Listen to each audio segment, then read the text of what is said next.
다음에 8번 경전요. 이거는 좀 연기할 때도 이 경을 제가 그 안에 교재에 넣어놨듯이 우리 이해를 돕는 아주 중요한 경이라서요. 그 경 이름이 짐경이죠. 7페이지 제일 밑에 경 이름이 나와 있죠. 상류다니까 22경. 상류다니까 22가 무더기 상류다예요. 온 상류다죠. 거기 나오는 건데, 이 사성제를 짐과 짐을 나르는 사람과 짐을 지는 것과 짐을 내려놓는 것이 어떤 것이 짐인가 해가지고 이렇게 비유를 설명을 해 놓으셔서요. 이 비유를 잘 음미해 보면은 사성제에 대한 정의가 명백하게 정리가 되리라고 봅니다. 짐이 있어요. 그 다음에 그 짐을 나르는 사람이 있고, 그 다음에 짐을 짊어지는 게 있고, 짐을 내려놓는 게 있고. 그럼 여기서 말 짐이 있다. 이만한 무거운 짐이 하나 있어요. 이게 뭐라고 비유가 된 괴로움이요. 고다, 고성제예요. 괴로움이라는 덩어리가 있는 거예요. 그 다음에 짐을 지는 거는 이 짐을 문자 그대로 우리가 지는 거잖아요. 지고 일어나는 거지. 그게 괴로움이 일어나는 거죠. 짐을 무거운 짐을 졌으니까 얼마나 힘들겠어요. 일어나는 거예요. 짐은 있는데 짐을 지지 않으면은 괴로움은 아니라는 거잖아요. 그죠? 그 다음에 짐을 내려놓는다. 가래를 없애버리는 거다. 그럼 무겁지 않으니까 안 괴롭다. 이렇게 비유를 해 놓으셨거든요. 그러면 이야기 나온 경우 우리가 다시 돌아가서 제일 첫 번째 초전 법령경 3페이지로 한번 돌아가 봅시다.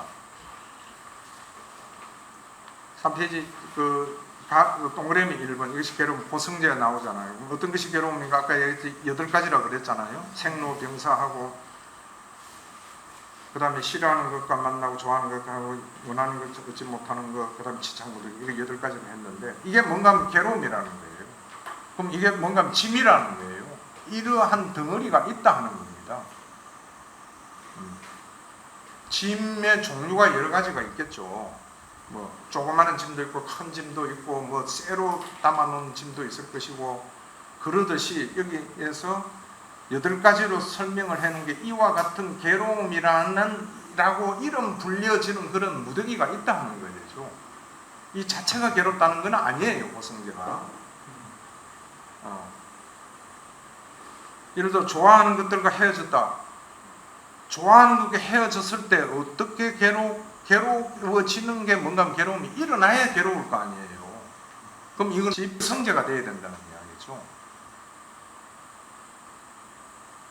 집성제가 되려고 그러면은 어떻게 돼? 여기저기 즐거움을 찾는 거라 되어 있잖아, 가래가. 그러니까 좋아하는 것과 헤어지는 그 자체는 괴로움이 아니라는 겁니다. 이걸 정확하게 우리가 알아야 돼요. 철저하게 이해되어야 한다. 이게 굉장히 어려운 이야기예요. 이거를 해석을 도와주는 게 지금 좀 전에 지금 공부한 그 짐경이라는 짐을 나누는 이 비유를 이렇게 철저하게 해놓으셨어요, 부처님께서. 짐이 놓여가 있을 때 그게 무거워요? 안 무겁잖아요. 괴로움이라는 덩어리가 오치원이 있다. 그게 괴로움과 하고는 다르게 이게 괴로움이 일으켜야 되는 거예요. 집성제가 됐을 때 괴로움이 일어나는 거다 이거죠. 또 다시 쉽게 말하면은 좋아하는 것과 헤어졌을 때 괴롭지 않는 경우가 있고 괴로운 경우가 있어요. 괴로운 경우는 괴로움이 일어났을 때 괴로울 거 아니에요. 그죠? 괴롭지 않는다는 것은 괴로움이 안 일어났다는 말은 좋아하는 것과 헤어졌다. 그냥 그 자체로서 그 사실로서만 보고 있을 때는 안 괴롭다는 이야기입니다. 어떨 때 괴로운가? 설명 안 해도 아실 거예요. 좋아하는 것과 헤어졌을 때 옛날에 그 좋아했던 그 시절의 아름다운 거 온갖 생각이 다 들고, 그 다음에는 헤어졌으니까 뭔가 너무 허전하고 막 가슴이 아프고 애잔하고, 다시 말하면 괴로운 느낌 중에 세 개 중에 괴로운 느낌이 일어날 거 아니에요. 그럼 괴로운 느낌이 일어나면 촉수, 다음에 뭐가 일어난다 했죠? 가래가 일어난다 되어 있잖아요. 대타를 구해야 돼. 좋아하는 것과 헤어졌으니까 그 공백을 막고야 될 거 아니에요. 그 공백을 막는다는 건 뭔가 좋아하는 것을 찾아야 되는 거 아니에요. 찾는 게 뭔가 하면 가래라 이거지. 그 가래를 일으키니까 괴로워 미치는 거예요. 만약에 우리가 좋아하는 것과 헤어졌다, 이럴 때 애인이었던 그냥 헤어졌구나. 사실 그 자체로서만 받아들일 수 있는 능력만 있다면 안 괴롭다는 이야기예요.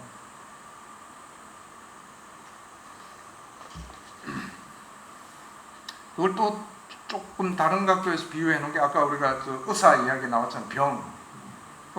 병이 있다. 병 자체가 괴로워요. 위암 그 자체가 괴로운 위암이 돼가지고 위암으로 발병이 됐을 때 괴롭잖아요. 위암이라는 거는 어떤 괴로움 중에 하나의 명명들이 되겠지. 위암, 무슨 암, 구두암, 뭐 병이 여러 가지가 있듯이 관절염, 뭐 온갖 괴로움이라는 명칭이 여러 가지가 지금 8가지로만 되어 있지만은 병에는 수없이 많은 병의 종류가 그렇게 있는데 이게 집성제가 되려면 괴로우려 그러면은 발병을 해야 될 거 아니에요. 그죠? 병명만 가지고는 괴로운 게 아니다. 요 어떤 중요한 포인트를 우리가 잘 좀 이해를 해야 될 것 같아요.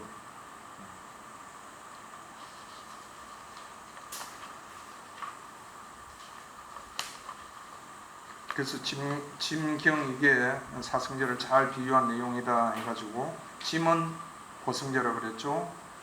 짐을 나르는 사람은 우리가 말하는 사람이에요. 자기 자신일 수도 있고, 그 다음 짐을 지는 것.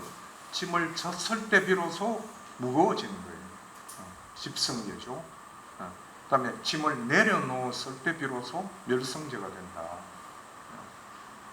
원리를 알아가지고 그럼 다시 또 한번 돌아가서 예를 제가 하나 들어볼게요. 아까 좋아하는 것과 헤어지는, 그 다음에 싫어하는 것과 만나는 것, 이런 거 있잖아요. 아까 괴로움 뭐라 그랬죠? 오치온에 탐착하는 거라 그랬죠. 좋아하는 것과 헤어지가지고 집성제까지 될 때는 좋아했기 때문에 그것 때문에 괴로움을 일으키는 거예요. 예를 들어서 근원적으로 들어가면은 우리가 좋아하는 것 자체를 안 만들었다. 그러면 좋아하는 것과 헤어지는 게 있어요? 없잖아요. 좋아하는 게 없는데. 그렇게 하라 하고 부처님 가르침이 단속하라. 육처상류도에 눈이 나옵니다. 눈으로 어떤 대상을 보고 내 마음에 드는 게 있다해서 전 좋은 것이다, 싫어한다, 전 싫다, 절대 하지 마라 하는 말씀입니다. 좋아하고 싫어함을 벗어나라. 김경은 그렇게 되어 있거든요. 좋아하는 것 만들지 말아라. 싫어하는 것도 만들지 말아라.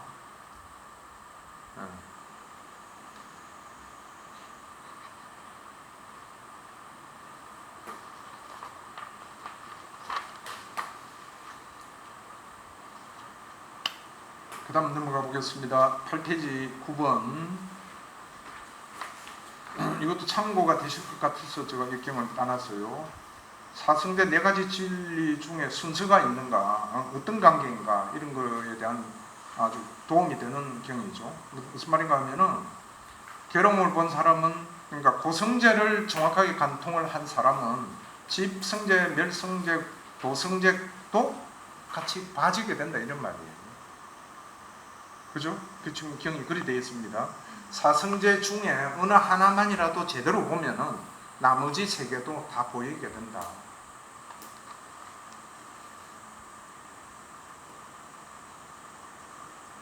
근데 이게 상류단 이가예죠. 상류단 이가에 해당하는 게 한역으로는 자바안경이거든요. 자바안경에는 보면은 좀 달라요, 내용이. 순차적으로 닦아진다, 이렇게 되어 있어요. 괴로움을 먼저 봐야, 그 다음에 괴로움의 일어남을 보고, 괴로움 일어남을 봐야 괴로움의 소멸을 보고, 그렇게 해야 괴로움 팔정도를 제대로 닦게 된다, 이렇게 설명이 되어 있는데, 2개가 좀 다르다. 이건 참고로 하세요. 그런 내용도 있다 하는 거예요.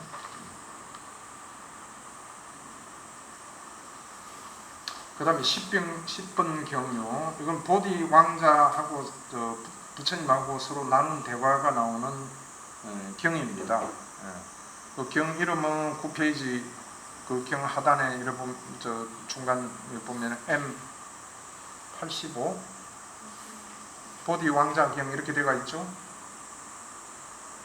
9페이지. 위에서 9째 줄. 오른쪽에 해당 경이 맞지만 이과야 85경 보디 왕자경이라는 겁니다. 이 경을 내가 읽어보시면은 그 왕자하고 세존하고 이렇게 대화를 쭉 나눈 자세한 내용이 나와요. 그 중에 사성제에 해당하는 게 있어서 제가 이걸 빼놓은 건데요. 우선 왕자가 먼저 부처님께 이런 말씀을 전해 처음 나오지. 세존이시여, 제게는 행복으로 행복은 얻어지지 않을 것이다. 참으로 괴로움으로 행복은 얻어질 것이다. 라는 이런 생각이 듭니다. 이런 말씀을 하셨거든요. 이야기를 했거든, 왕자가. 아마 왕자도 상당히 공부를 좀 했겠죠. 그러니까 세종께서 응답을 하시는 게 그렇다. 나도 아직 정각을 이루지 못한 보살이었을 적에 행복으로 행복은 얻어지지 않을 것이다. 참으로 괴로움으로 행복은 얻어질 것이다. 라는 이러한 생각이 들었다. 이런 대화가 나옵니다. 그러니까 보디 왕자가 이야기한 행복으로 행복은 얻어지지 않을 것이다. 이건 우리가 이렇게 해석해야 돼요. 행복을 추구함으로써 행복은 얻어지지 않는다. 이렇게 보면 돼요. 그 다음에 괴로움으로 행복은 얻어질 것이다 하는 것은 우리가 추구하는 행복을 추구하지 않을 때 그때 발생하는 괴로움이 있을 거 아니에요. 얼마나 괴로워요 우리가. 뭔가 하고 싶은 거를 안 하려고 하고, 그죠? 행복을 추구하지 않을 때 오는 괴로움.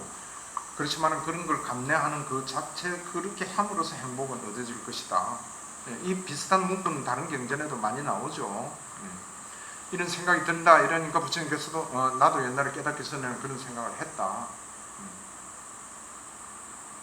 다시 말하면은 가래를 일으켜서 즐거움을 찾아서 행복은 안 얻어진다. 우리가 이렇게 해석해 볼 수 있다는 거죠. 가래를 없앰으로써만이 행복을 얻을 수 있다.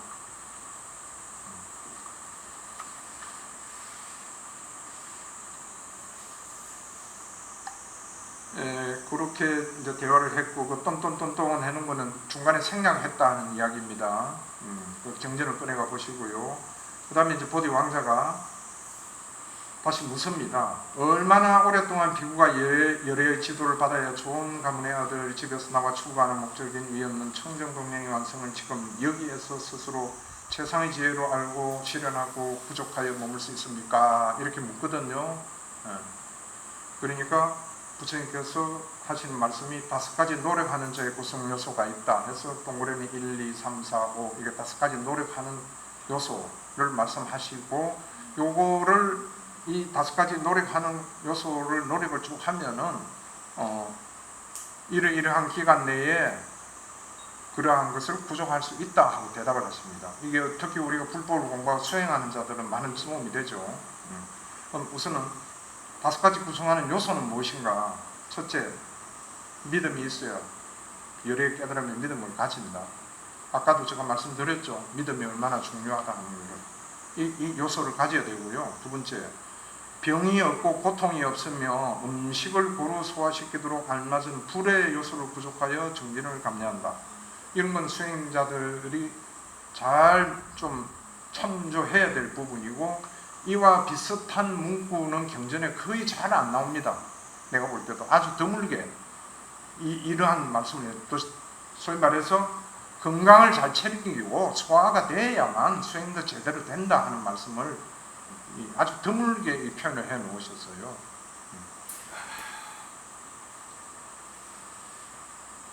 그 다음에 세 번째가 정직하고 현혹시키지 않으며 스승과 동료 수행자들에게 있는 그대로 자신을 드러낸다. 솔직해야 된다 이거죠. 네 번째, 열심히 정진하며 머문다. 이건 뭐 기본 중에 기본으로 하는 거죠. 어떻게 정진할 해로운 법들을 버리고 유익한 법들을 구족하기 위해서 굳세게 분투하며 유익한 법들에 대한 임무를 내팽개치지 않는다.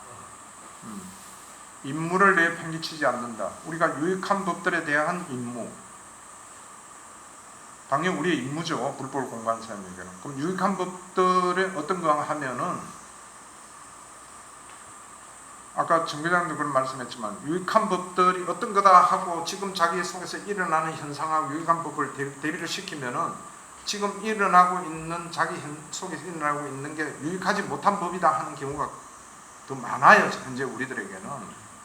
그럼 그거를 유익한 법들에 대한 임무를 지키고자 하면은 안 하고 싶어지는 게 습관이다 이거예요. 왜? 유익한 법들을 지키고자 그거에 대한 임무를 하려고 그러면 너무 힘이 들거든. 다시 말하면 그냥 즐거움을 찾는 쪽으로 가버린다 이거죠. 절대 그러지 말아라. 임무를 버리지 말아라. 이게 유익한 법인데 이건 좀 이따 하자. 아직은 내가 깜냥이 아니야. 뭐 이런 식으로 하면 그냥 임무 버리는 거예요. 그러지 말고 지금 어렵더라도 어떻게든 노력해보자. 이를 악물고 좀 소위 말해서 달달한 걸 먹어서 스위트한 그런 건 없고 오히려 쓴 맛을 보는 이런 힘든 게 있더라도 유익한 법들에 대한 임무를 내팽개치지 말아야 된다. 정말로 우리 명심해야 될 부분인 것 같습니다. 다섯 번째, 그는 통찰지를 가졌다. 일어남과 사라짐을 꿰뚫고 성스럽고 바르게 괴로움의 소멸을 인도하는 통찰지를 가졌다. 이건 뭐 아주 중요한 문구고 다 공통되는 사항 중에 하나죠. 빤야, 통찰지혜. 관찰해서 얻는 지혜. 사티 수행을 해서, 사념처 수행을 해서 얻는 지혜. 그러한 지혜를 가졌다. 이 다섯 가지 요소를 가졌을 때에 전제를 달아 놓으셨어요. 그랬을 때 얼마만큼 시간이 걸리는가 하면은 그 중간, 그 아랫단의 중간에 보면은 이러한 것을 구족하여 머물 수 있을 것이다. 그렇게 하면은 7년은 아니더라도 맥시멈 일단 7년으로 말씀을 하셨어요. 그 다음에는 6년은 아니더라도 내리고 5년, 4년, 4년 해서 1년. 예. 그럼 그것도 아니라면은 또 7개월을 쭉 몇 개월 해가 내려가지고 1개월. 그것도 더 단축이 될 수 있다면 저녁에 가르침을 들으면 아침에 특별함을 얻게 하고 아침에 가르침을 들으면 저녁에 특별함을 얻게 될 것이다. 이렇게 명쾌하게 답을 내놓으셨어요. 수행자들이 제일 궁금한 게 사실 내가 언제까지 이걸 해야 뭐가 좀 뭐 보일 것인가. 항상 그 초조함이라 할까 기대가 항상 있거든요. 거기에 대한 아웃라인 대답은 주셨어요. 부처님께서. 대념척경에도 똑같은 내용이 나와 있죠. 7년부터 해가지고 7년은 아니더라도 6년, 5년 해가지고 쭉 나중에는 일주일 뭐 이렇게 해가지고 나가는데 여기서는 저녁에 들으면은 아침에도 깨칠 수 있고 아침에 듣고 저녁에도 깨칠 수 있다. 이렇게 말씀해 놓으셨어요. 사성제 진리를 얻을 수 있다는 이야기죠. 그럼 여기에서 우리가 생각할 수 있는 건 왜 이런 차이가 나는가? 그 사람의 수행력과 전생에 닦은 수행 공덕, 지은 업의 각오 이런 여러 가지 요소가 포함이 되어 있다는 이야기죠. 그렇기 때문에 이렇게 차이가 난다는 이야기입니다. 우리가 그런 거를 흔히 그 사람의 근기 뭐 이런 거 상근기, 중근기, 하근기 뭐 이런 말도 쓰잖아요. 근기라기보다는 제가 좀 전에 말씀드렸던 전생에 얼마만큼 많이 닦았는지, 얼마만한 선업 공백을 쌓았는지, 이런 여러 가지 선업, 뭐 이거 각오 이런 게 종합이 돼서 이와 같은 기간은 결정이 된다는 이야기입니다.